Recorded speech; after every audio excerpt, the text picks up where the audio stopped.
Hello and welcome everybody, this is Roland Hartmann from graphicinmotion.com and it is tutorial time again.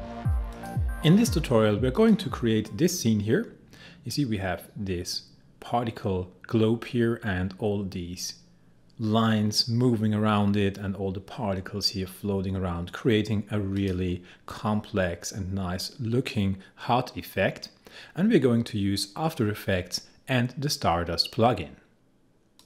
If you do not have the Stardust plugin yet, you can get it from superluminal.tv, and there is also a free trial version available. So let's jump right into After Effects and get started. In After Effects, first of all, I will create a new composition and I will take the HDTV25 preset and I will make the composition 20 seconds for now, and I will name it my main comp. Okay, and now I will create a new layer by pressing Ctrl Y on my keyboard and I will call this Stardust. And let's apply the Stardust effect here. So I already typed in Stardust and apply it to our layer. If you're not familiar with Stardust, Stardust is a particle system and it is a node-based particle system, so this is pretty revolutionary for After Effects. And you will see throughout this tutorial what advantages you have with a node-based particle system in After Effects. So first of all, you realize that Stardust will open up a new additional window here, and I will reorganize my windows a bit to have a little bit more room to work here. So I will shift my Effect Controls panel over here and then just line these up like so. This should do. First of all, what I want to do is I want to create a particle grid. To create a grid, I will select my emitter and then change the emitter type in my Effect Controls panel here from point to grid.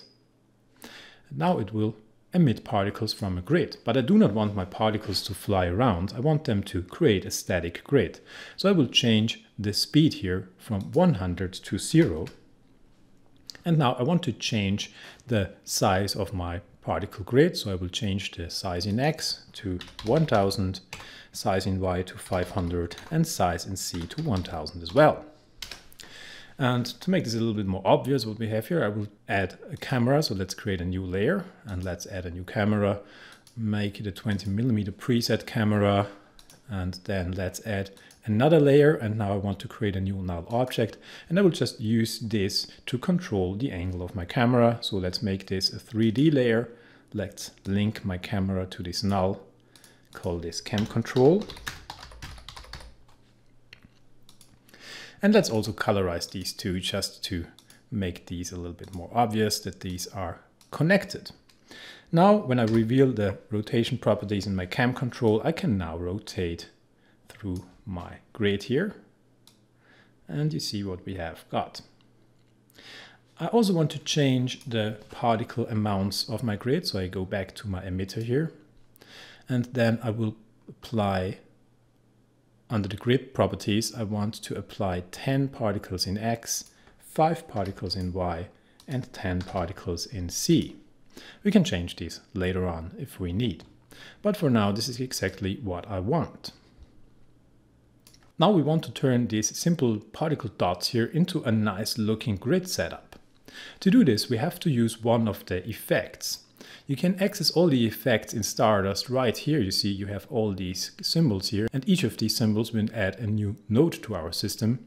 And we need a replica node. So let's click on this symbol here. And you see now we get this replica node. If I link this up now, nothing happens because we have to import a few settings here. What the replica node does is it replicates the particle system as it is. In the standard settings, for example, if I put in here 10 replicates and then offset these in X, you see that we get just replicates that are offsetting in a certain direction, which is already pretty cool. But to create our corner setup, there is a special replicate type. So let's choose, instead of offset, corners. And then we choose replicate values of 40. And we put in an offset value of 15.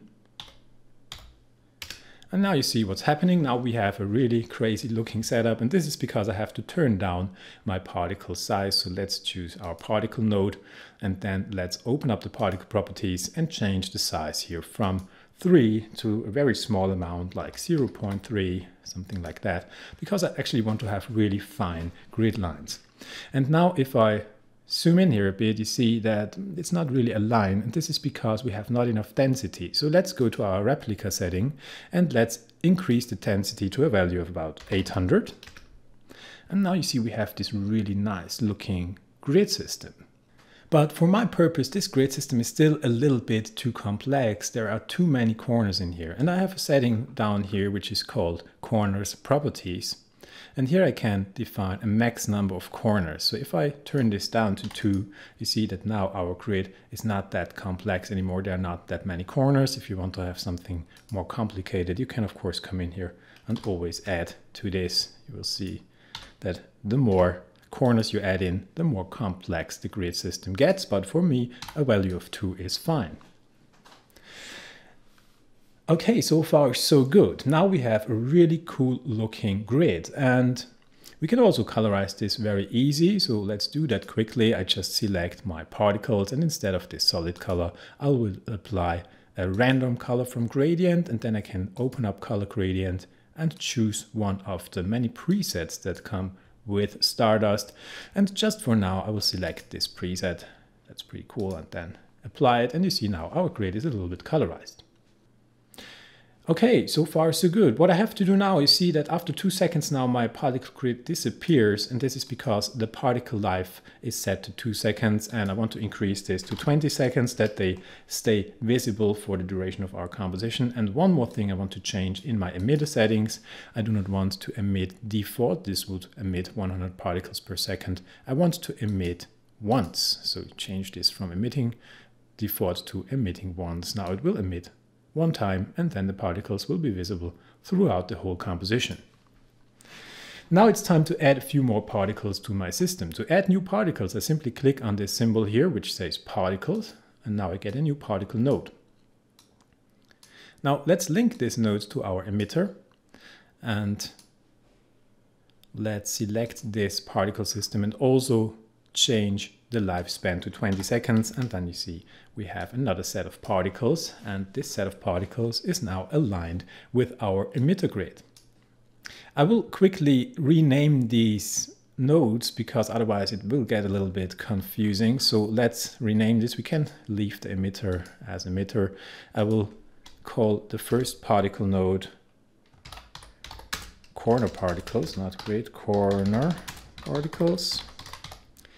And this is my corner replica. So let's type in corners replica, just that I know what is what. And I want to call these particles here my circles. So these will be just circles. And I want to change the properties a little bit. So for the circles, let's add a random size here of 100, let's say, and let's turn down the overall size to something like 5. Or even a bit further. We can do this later on. For now, I will turn this down a bit, maybe. The variation is not that big, around 50 and 5. This looks pretty good for me now. Now let's add in another particle node. So let's add a new particle node, drag it in here, and link it to our emitter. And these particles will be rectangles. So let's rename this to rectangles. And instead of circles, I want the particle shape to be a rectangle here. And the rectangles should have a size of 12 in X and 6 in Y. So let's change the size here. And I also want to apply a random size of 100. And just for now, I will turn off my circles. So I will just select the node and then turn it off here in the Effect Controls panel, that I see what my rectangles are doing. So let's select the rectangles again. And let's lower the opacity here a bit so that they are not that opaque, like so. And actually we can also change the transfer mode. We should do that for all our particles. Let's select the corner particle and select the transfer mode of add. And we can do the same here for our rectangles, because this will look a little bit cooler, a little bit more like a HUD setup. And now I want to add numbers to each of these rectangles.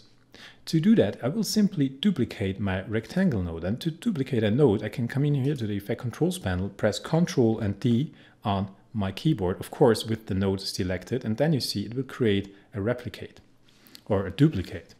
And now I will just change it, and I will change the name here to numbers. Let's line this up a little bit better here, like so. Bring this a bit closer together. So you already see the advantage of this node system. So you can use one emitter, and with this one emitter you can create multiple kind of different particles referring to this one emitter. And of course, if I come in here now and change the emitter properties, this will have an influence of all our particles here. So with our particle node selected, I will now change my shape type from rectangle to texture. So I want to use a texture for this particle setup. And by the way, I forgot to increase the lifespan here to 20. So let's do this quickly. The rectangles and the numbers as well. The other settings are exactly the same because I created a duplicate of the rectangles, so this should work fine. But what I have to do now is I have to create a texture for our numbers. Therefore, I will create a new composition, and I want to make this 200 pixels wide and 100 pixels high. I will name this numbers. And let's make it 2 seconds long and click OK. Within this new composition, I will create a new text layer. So let's add a new text layer. And then I will use a font that is called Arvo.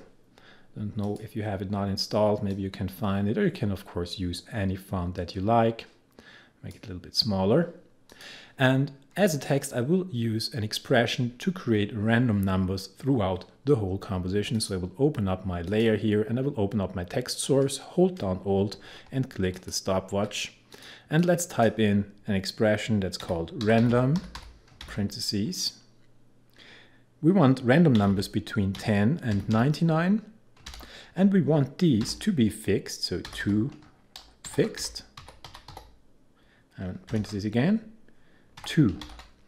And what this does is it creates random numbers for each frame between 10 and 99, and they only have 2 numbers behind the comma. And this is exactly what I want. So let's align these quickly. Select my thing here and my align window. I align these in the middle. And I think that this looks pretty good. Now let's go back to our main composition. And from the project window, I drag in my numbers. Let me close my Stardust layer for now and drag in the numbers just to the bottom of my comp and make this invisible. Now let's select Stardust again, go to our Effect Controls panel, and with the numbers node selected, I will come down here and there is this texture tab. And in the texture tab, I can now specify a texture for my particles. So let's select the layer numbers here and also for the dark side here so that we can see the numbers on both sides of our particles. And instead of current time, I want to change the sample to random still frame. And if we take a really close look, you see, we see already something here. It's a little bit too small for now. So let's come into our particle properties here and let's increase the size maybe to, let's see how far we can go here. Not too much, a little bit. So maybe 14. Looks quite good. And now we have, I will deactivate the rectangles for a moment. Now we have these numbers on each of our points in the grid. And I will change the opacity of these to 100. That they're a bit more obvious. Now you can see them a bit better. Okay, so let's activate our rectangles again. The next step will be to add a little bit of motion into our system here. So to add a little bit of motion, I can use another effect, and this effect is called turbulence. And if I click this waves icon here, then I get a turbulence node. In this case now, I want to animate my numbers and my rectangles together. So these two should have exactly the same motion. And I can do this by just linking these two nodes to my turbulence node. Now this turbulence node will affect both of these particles here. Let's select the turbulence node and let's call it numbers animation. And what the turbulence node does is it applies a turbulence to our particle system. So if I just change the position offset for now, you will see what this does. It will just scatter or distribute our particles in 3D space, and of course using a turbulence or noise effect. But I do not want these to scatter through our 3D space. I mean, it looks cool, but I want to keep a little bit of the grid system here. So instead of choosing the turbulence type of normal, I will choose the turbulence type of axis. And now you see what will happen. If I now change the offset, you see that the offset is limited to a certain axis. And in this case, I want the axis to be our y-axis. So let's change the axis here from x to y. And now these will only move up and down. And this is exactly what I want. So let's put in an offset value of about, let's see how far we should go, maybe 750 here. And now they are of course not moving. I also want to add a little bit of motion to these. And to create a bit of motion, I can use the fractal speed here. And we do not want to increase this too much. So maybe let's see a value of 2 or 3. I will import a value of 3 now and create a quick RAM preview to see what's going on. And now you see that they are animating, moving nicely, not too fast. And I think this is pretty cool.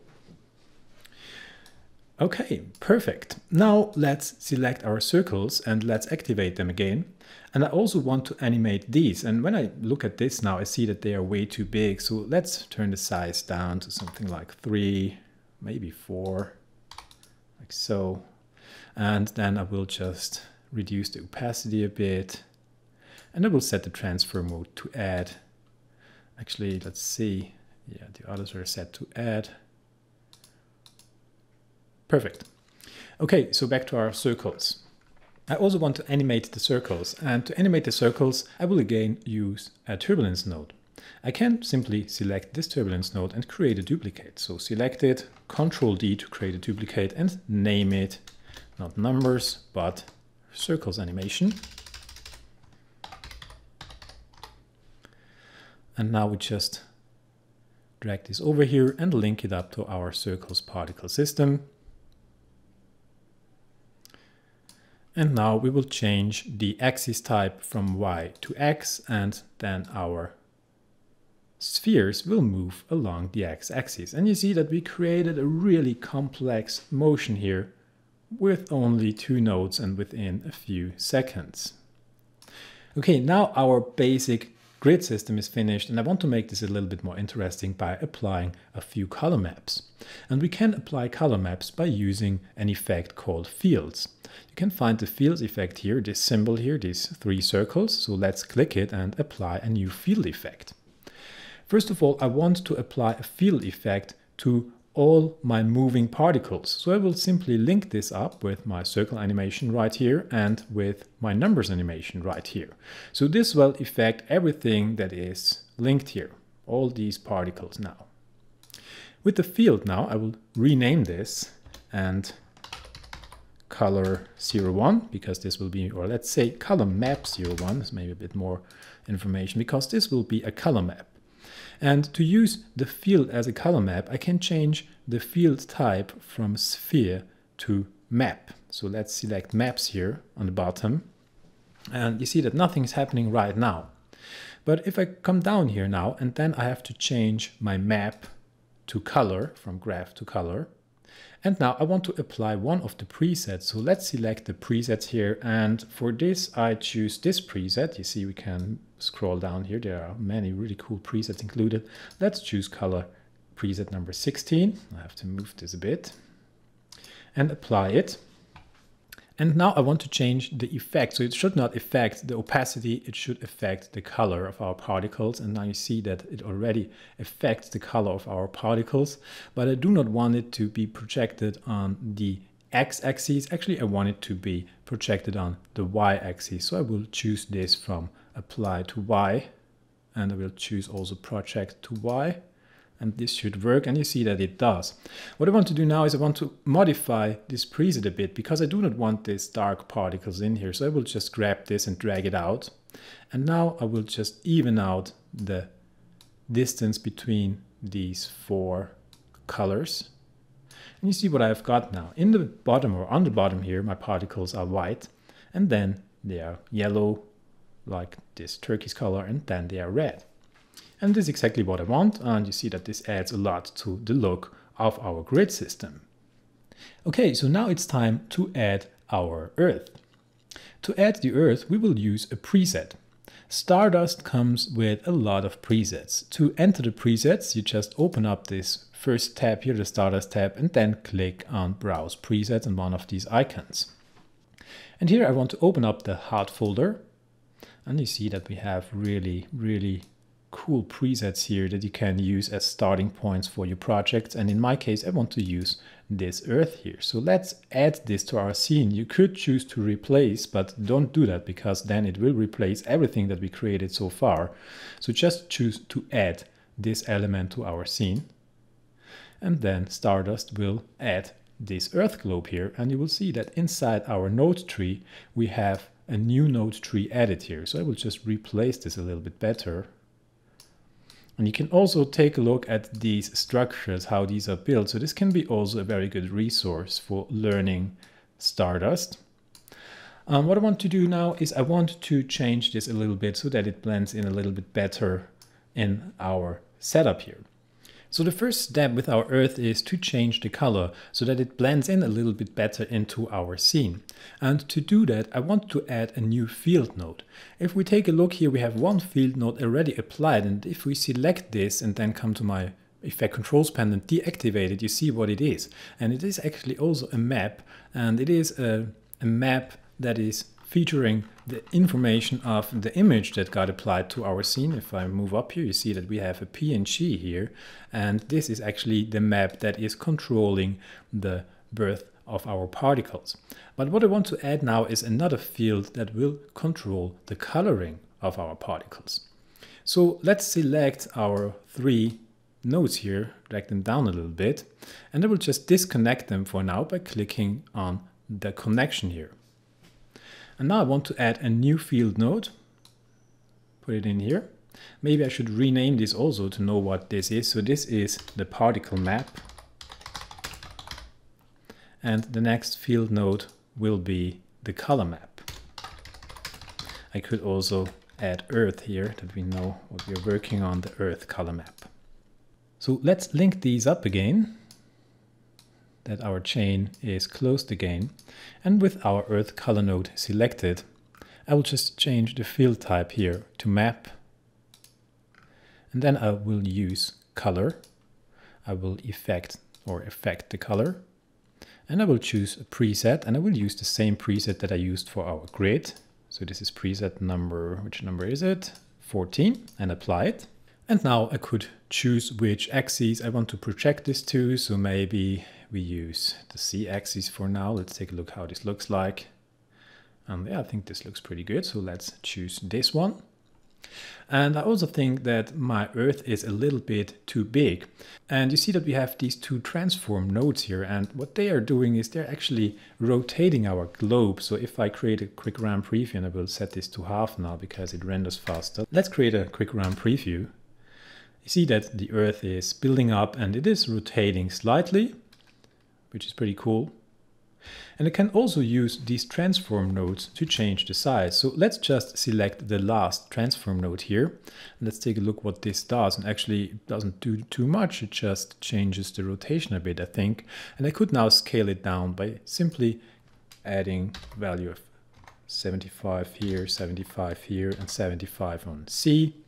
And now my Earth should be a little bit smaller, which it is. Okay. Let's change this back to full resolution because it looks better. Okay, so now we have our Earth, now we have our emitter, and everything is ready. What I have to add now is this nice spherical field in our grid here. So to do that, we add a new field effect, and we want to add this field effect right here on bottom of my setup. Let's move over here to navigate in your node tree, you can use this little rectangle here. Just click and drag. And make sure that you connect all these elements to this field node. So let's select this one here and connect these. Let's select this one here and connect these. And you see now through these connections, all of them are connected together. So this field will really have an influence now to all of our emitters, particles, and everything that we applied. And I want to call this spherical field. So this will be our spherical field effect. Let's come in here and you see that the field type is already set to sphere. And if we take a look here, you see already something is happening. So there is already a small sphere pushing our grid outwards. And I want to increase the size here a bit. So let's go to the field properties and let's see how much we have to put in here. I think 500 will do.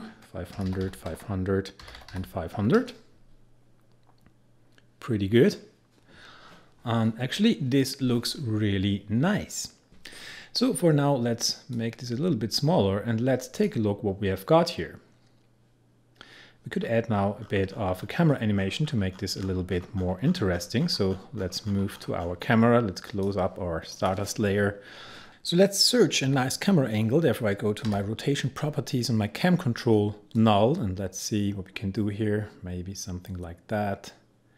So a bit of an angle here, and we could also apply a bit of an angle on the X here to make this a bit more interesting. Not too much, but a little bit, like so. That looks pretty good.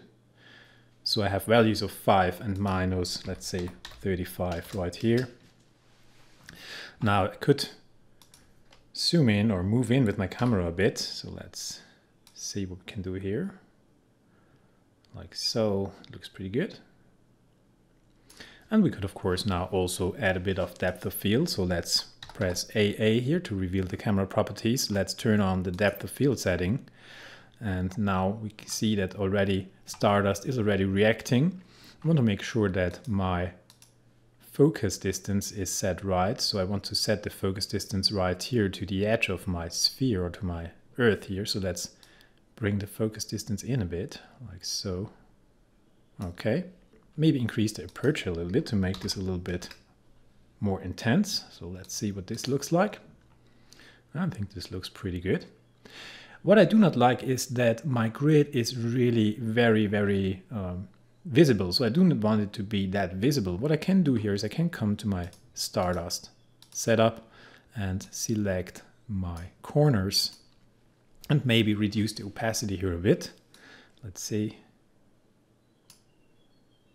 I think this looks a little bit better. So set this to 60%. Okay, so I really like this. Really looks nice. So there's one more thing that disturbs me, and I think that this sphere or the circle particles are actually, they are a little bit too big and there are too many of them. So what I can do here is I select my circles node and then come to my effect controls panel. And first of all, I will change the size to 3, that they are a little bit smaller. And now I can change the birth chance here. You see I have a birth chance here of 100. And if I set this to 50, then we immediately reduce the amount of circles. And this is cool. I think this is looking way better because it's not so crowded then. And yeah, I think this really looks nice. Now we will create a very quick build-up animation for our setup. And this is really easy as well. So first of all, I want to animate in our corners. If we select our corners node and then we come to animation properties, or animate properties it's called. Here you see we have these graphs here, and I can change these graphs and control the animation of the replicate. So if I set this here to 0, and this is always over the whole lifespan. So you see that now they would animate on over a time of 20 seconds because we put in 20 seconds for the lifespan of our particles here. We do not want this, of course, because this is taking way too long, so we do not want these to build up through 20 seconds for our whole animation. We do want them to build up quite quick. So let's select our corners, replica, And instead of using this linear setup here, I can use a preset as well. So let's click on presets, and you see we have a wide range of really cool presets. And let's choose the fade in Bezier here, this one, and let's apply it. And this will have the effect that our grid, let's create a quick run preview again with half resolution, that our grid will animate on in the beginning, and I'm not sure here, probably within the first few seconds. I think that it is. Right, I think that the speed of the build-up is quite nice. So let's leave it on the default. I could of course come in here and change this a bit, you know, make it a bit slower to build up, or even make it a bit faster, like so.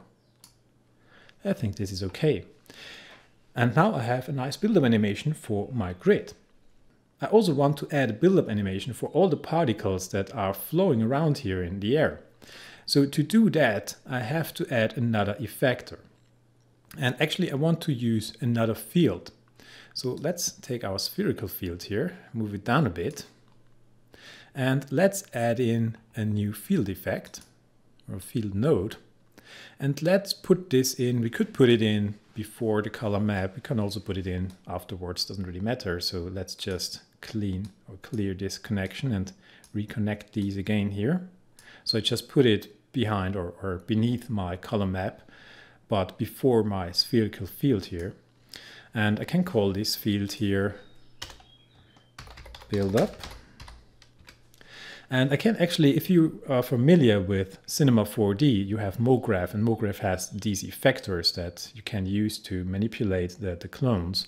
And it's very, very similar. The field effect is very similar to this. You can use this actually as an effector like in MoGraph. So let's change the field type to box. And now I can choose what I want to effect. So here there are the effected properties that I can choose. And I do not want to change the position, so I will set this to 0. I want to affect the size, and actually I want to be everything inside this box field to be 0 size, so to be not visible. So I set this size here to 0. Then let's open up the field properties. I do not want this field to be feathered, at least not for now, so let's change this to a value of 0. And now let's increase the size of our field. And you will see the more I increase the size here, the more particles will disappear. So let's increase the size here to something like, I'm not sure, 2000 for now. Then in Y we may need 1000. And in C we need, actually we could, yeah, let's type in 2000 as well. Let's see whether this clears all the particles. Yes, it does.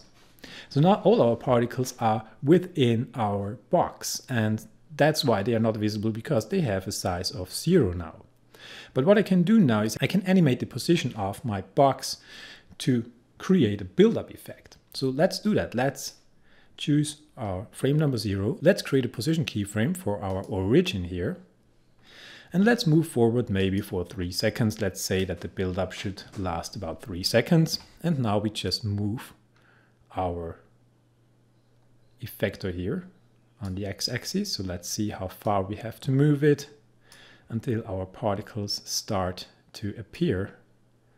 And you see now they're already appearing, so I have to move it quite far. Let's move it on until all of them are revealed. Even a bit further, so maybe I think 4000 should do. So we can type in here 4000. Let's take a look by pressing U to reveal all the keyframes. Let's just make these a quick easy ease keyframes here. Actually, I think I made a mistake here. I have to put in 4000 here and not 400. So let's again put the cursor here. Let's enter 4000 this time. And now we can take a look at this build-up. So I will just, let me create a quick run preview. So what I don't like about this now is it starts very late and then it builds up too fast. So let's come into our build-up and let's change the feathering here. So I want to apply a bit of a feathering here. So let's put in 50 here maybe, because then it will be a bit smoother. So let's take a look. And it still starts very, very late. So I will change the size of our box here a bit. Maybe this is a little bit too big, so let's set it to 1500. Let's see what this does. And let's set this to 1500 as well. Maybe even reduce this further, 1200. Okay, so you see now something's happening. In the beginning nothing is visible, and then it slowly starts to build up right straight from the beginning. This is exactly what I want, so I think this is way better. And then I probably also can change the position here a bit to maybe something like, let's see, maybe something like 3000, and still everything is visible, or even 2000 is enough. Let's see. No, that's not enough. 2500. Yeah, I think that this is okay. And now I just made this a little bit more smooth, so it starts from the beginning and will build up smoother throughout our animation. So let's take a quick RAM preview. And you see now the build-up is working quite well, so it's very smooth, everything is coming together quite nicely. So to make this even more interesting, you could now of course choose a new camera angle, you know, maybe something like this. To improve the look of this scene, let me change back to full resolution quickly. We could add a little bit of glow, for example. So let's do that quickly. I will add an adjustment layer. And on this adjustment layer, let's call it glow, I will add a glow effect. And with this glow effect in the standard settings, it really doesn't look good. So I would recommend to increase the glow radius to something about 200, so that it is really, really a big glow, and maybe decrease the intensity to 0.3, depending on how intense it should be, or 0.5. I think this looks better. And now you see if I deactivate this, definitely adds to the look of our scene. You could of course also add a background, so let's do that. Add a new solid, call it BG, and then drag it on top, or on the bottom I should say, of my composition. Add a 4-color gradient to this with 4 colors. So the first one will be maybe bluish tint here. Okay, second one black, third one black, and this one bluish tint too. Now let's make this a bit darker, like so. This one as well. Could change this a bit to something like so maybe. And then in the end we could apply a new adjustment layer and just bring it on top and add a new color correction. And there's a really cool thing that is called Lumetri color, which is quite new in After Effects, and I really like it. You can do really, really cool things with this. And there you can choose a creative look setup. And let's choose maybe, which one was it, which I used here? I think it was SL Clean Fuji C. So if I apply this, you see immediately we get a different look, but I think it looks really cool. And then we can of course change the curves maybe to brighten this up a bit. And we could also increase the saturation by just pulling this out a bit. Like so. Looks quite nice. And in this case I maybe would change the background a bit because it doesn't look that good actually. So let's change this back to blue. Looks a little bit better. Blend them a bit more maybe. Make this one maybe a bit darker. Like so. Okay. And I think it looks not too bad. Okay, so let's take a look what we created. I think that the result is pretty cool. You see that it is really a complex scene, and we actually only used one layer of particles. So Stardust is really powerful to create complex particle setups with little effort. I hope that you learned something from this. If you want to check out Stardust, then again, I invite you to visit the Superluminal TV website. Thank you very much for watching, and I really hope to see you soon. Goodbye.